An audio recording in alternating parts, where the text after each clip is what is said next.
Bismillahirrahmanirrahim. Assalamualaikum warahmatullahi wabarakatuh. Perkenalkan, kami dari kelompok 6. Sebelumnya, izinkan saya untuk memperkenalkan anggota dari kelompok kami. Anggota kelompok kami diantaranya adalah yang pertama adalah Novia Isnandari dengan NIM 055. Yang kedua adalah Vera Yakti Junior dengan NIM 064. Yang ketiga adalah Fitria Budi Standingrum dengan NIM 084. Yang keempat adalah Laini Nur Aziza dengan NIM 085. Ya, di sini di kelompok kami akan menjelaskan terkait model pembelajaran WebEd. Ya, di mana WebEd adalah suatu model pembelajaran terpadu yang implementasinya menggunakan pendekatan tematik. Jadi, model WebEd atau dapat dikatakan jaring laba-laba terimplementasi melalui pendekatan tematik sebagai pemandu bahan dan kegiatan pembelajaran yang di dalam pembelajarannya mengajarkan tema tertentu yang cenderung dapat disampaikan melalui beberapa bidang studi lain. Ya, selanjutnya, pendidikan merupakan suatu proses pembentukan jiwa manusia yang memungkinkan manusia untuk tumbuh dan berkembang dengan potensi dan kemampuan serta kemauan yang dimilikinya. Dan berbagai upaya telah dilakukan oleh pemerintah dalam meningkatkan kualitas pendidikan, yang salah satunya adalah kurikulum.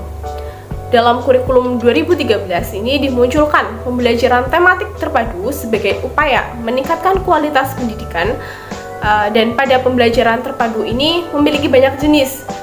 Oleh karena itu, di sini guru dituntut untuk mengembangkan kegiatan pembelajaran dengan berbagai model dan metode pembelajaran yang dapat mengembangkan kemampuan berpikir siswa.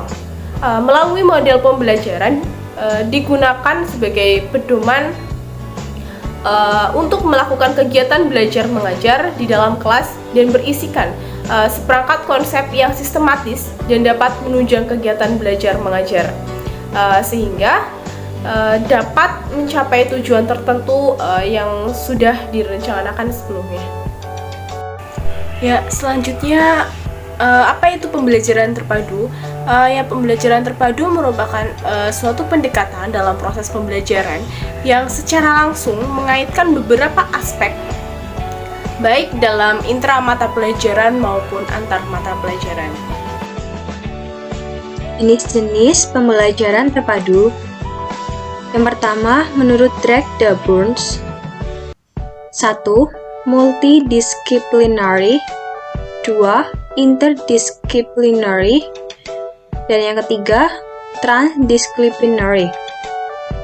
Dan menurut Fogarty tahun 1991, fragment, connect, nest, sequence, share, web, thread, integrate, network, immerse. Model web. 1. Pengertian. 2. Gambaran model web. 3. Karakteristik. 4. Kelebihan. 5. Kekurangan. 6. Langkah-langkah. 7. Penerapan. Dan 8. Kesimpulan. 1. Pengertian.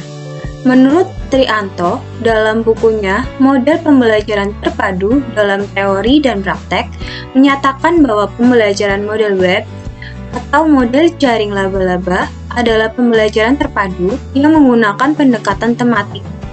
Pendekatan ini, pengembangannya dimulai dengan menentukan tema tertentu. 2. Gambaran model web. Model web ini menekankan pada penerapan konsep belajar sambil melakukan sesuatu, atau learning by doing. Oleh karena itu, guru perlu mengemas atau merancang pengalaman belajar yang berkesan agar belajar siswa lebih bermakna. Pengalaman belajar yang menunjukkan kaitan unsur-unsur konseptual menjadikan proses pembelajaran lebih efektif. Selain itu, dengan penerapan pembelajaran terpadu model web yang menggunakan pendekatan tematik di sekolah dasar akan sangat membantu siswa karena sesuai dengan tahap perkembangan siswa yang masih melihat segala sesuatu dengan satu kesatuan atau holistik. 3. Karakteristik. 1. Berpusat pada siswa. 2. Memberi pengalaman langsung. 3. Pemisahan mata pelajaran yang tidak begitu jelas. 4. Menyajikan konsep dari berbagai mata pelajaran. 5. Bersifat fleksibel. 6. Hasil pembelajaran sesuai dengan minat dan bakat siswa. Dan 7. Menggunakan prinsip belajar sambil bermain yang menyenangkan. Kelebihan dari model keterpaduan Webert. Yang pertama yaitu penyelenggara tema sesuai dengan minat akan motivasi anak untuk belajar. Yang kedua, lebih mudah dilakukan oleh guru yang belum berpengalaman. Yang ketiga yaitu memudahkan perencanaan kerja tim untuk mengembangkan tema ke semua bidang isi pembelajaran. Yang keempat yaitu pendekatan tematik dapat memotivasi siswa. Yang kelima, memberikan kemudahan bagi anak dalam kegiatan dan ide-ide berbeda yang terkait. Yang keenam yaitu keuntungan pendekatan jaringan laba-laba untuk mengintegritaskan kurikulum adalah faktor motivasi sebagai hasil bentuk seleksi tema yang menarik perhatian paling besar. Faktor motivasi siswa juga dapat berkembang karena adanya pemilihan tema yang sesuai didasarkan pada minat siswa. Model keterpaduan Webert juga memiliki kekurangan dari model ini yaitu sulit menyeleksi tema. Yang kedua, cenderung untuk merumuskan tema yang dangkal sehingga hal ini hanya berguna secara artifisial dalam perencanaan kurikulum sehingga kurang bermanfaat bagi siswa. Yang ketiga, dalam pembelajaran guru lebih memutuskan perhatian kepada kegiatan daripada pengembangan konsep. Yang keempat, memerlukan keseimbangan antara kegiatan dan pengembangan materi pembelajaran. Langkah-langkah keterpaduan Webert. Yang pertama yaitu mempelajari kompetensi dasar hasil belajar dan indikator setiap bidang pengembangan untuk masing-masing kelompok usia. Yang kedua yaitu mengidentifikasi tema dan subtema dan memetakannya dalam jaringan tema. Yang ketiga, mengidentifikasi indikator pada setiap kompetensi bidang pengembangan melalui tema dan subtema. Yang keempat, menemukan kegiatan pada setiap bidang pengembangan dengan mengacu pada indikator yang akan dicapai dan subtema yang dipilih. Yang kelima, menyusun rencana kegiatan mingguan. Yang keenam, menyusun rencana kegiatan harian.